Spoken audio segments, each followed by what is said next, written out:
നമസ്കാരം, ഞാൻ Ratheesh Kannankara, certified financial planner. ഇന്നത്തെ വിഷയം കടത്തെക്കുറിച്ചാണ്. കടം രണ്ട് തരത്തിൽ, നല്ല കടവും ചീത്ത കടവും. വ്യക്തിയായാലും ഒരു സംസ്ഥാനമായാലും രാജ്യമായാലും പണം കടമെടുക്കുന്നത് സ്വാഭാവികമായി കണ്ടുവരുന്ന ഒരു പ്രവൃത്തിയാണ്. എന്നാൽ ഈ കടത്തെ നമുക്ക് നല്ല കടമെന്നും മോശം കടമെന്നും തിരിക്കാം. എന്താണ് നല്ല കടവും മോശം കടവും അല്ലെങ്കിൽ ചീത്ത കടവും? ഒരു കടം നമ്മുടെ ജീവിതത്തെ പുഷ്ടിപ്പെടുത്തുന്നുണ്ട്. ആ കടം നമുക്ക് വരുമാനം ഉണ്ടാക്കുന്നെങ്കിൽ ആ കടം നല്ല കടമാണ്. ഒരു കടം നമ്മുടെ ജീവിതത്തെ നശിപ്പിക്കുന്നുണ്ട്, നമ്മുടെ വരുമാനത്തെ കാർന്നു നിന്നുണ്ട്, നമുക്കത് ചിലവാണ് എങ്കിൽ അത് മോശം കടമാണ്. ഉദാഹരണത്തിന് 15% വാർഷിക വരുമാനം കിട്ടാൻ സാധ്യതയുള്ള ഒരു ബിസിനസ്സിന് വേണ്ടി 8% കടമെടുത്താൽ അത് നല്ല കടമാണ്. എന്നാൽ നമ്മുടെ ഒരു ആഡംബര ജീവിതത്തിന് വേണ്ടിയിട്ട്, നമ്മുടെ ഒരു ആഗ്രഹ പൂർത്തീകരണത്തിന് വേണ്ടി ഒരു ആഡംബര കാറ് നമ്മൾ കടമെടുത്ത് വാങ്ങിച്ചാൽ അത് മോശം കടമാണ്. ഒരു മൊബൈൽ ഫോൺ 0% EMI നമ്മുടെ ആഗ്രഹ പൂർത്തീകരണത്തിന് വാങ്ങിയാൽ അത് മോശം കടമാണ്. എന്നാൽ ഇതേ മൊബൈൽ ഫോണും ഇതേ കാറ് നമ്മളൊരു ബിസിനസ് ആവശ്യത്തിന് വേണ്ടി ഉപയോഗിച്ചാൽ അത് നല്ല കടമാണ്. അപ്പോൾ ഈ കടത്തിനെ നമുക്ക് നല്ല കടമെന്നും മോശം കടമെന്നും തരംതിരിക്കാം. നല്ല കടത്തിന് വേണ്ടി ശ്രമിക്കുക, നല്ല വരുമാനം ഉണ്ടാക്കുക, നല്ല ജീവിത ലക്ഷ്യം നേടുക. നാം അറിയേണ്ടത് കേരളത്തിന്റെ ആത്മഹത്യാ നിരക്ക് ദേശീയ ശരാശരിയേക്കാൾ മുന്നിൽ നിൽക്കുന്നു.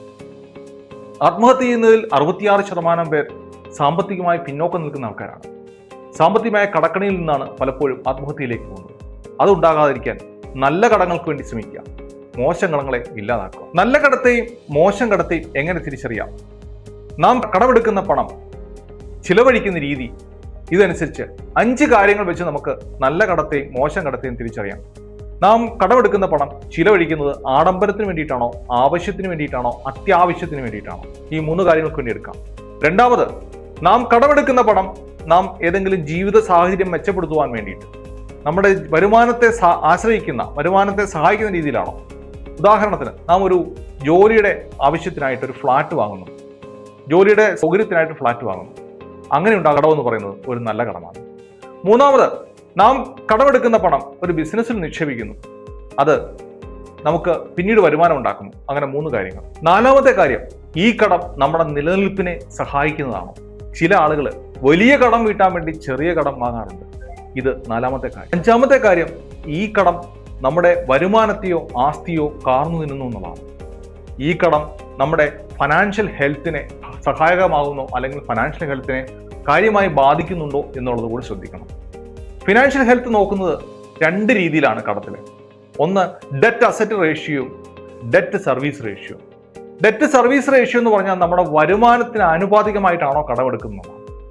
40% മുകളിൽ പോവുകയാണെങ്കിൽ, കടം പോവുകയാണെങ്കിൽ അത് മോശം കടമാണ്, നമ്മുടെ ഫിനാൻഷ്യൽ ഹെൽത്തിനെ ബാധിക്കും. അതേസമയത്ത് 40% താഴെയാണെങ്കിൽ അത് നല്ല കടമായിരിക്കും.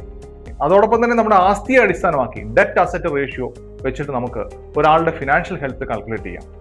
ഒരാളുടെ ആസ്തിക്ക് ആനുപാതികമായി മാത്രമേ കടമെടുക്കാൻ സാധിക്കൂ, കടമെടുക്കാവുള്ളൂ.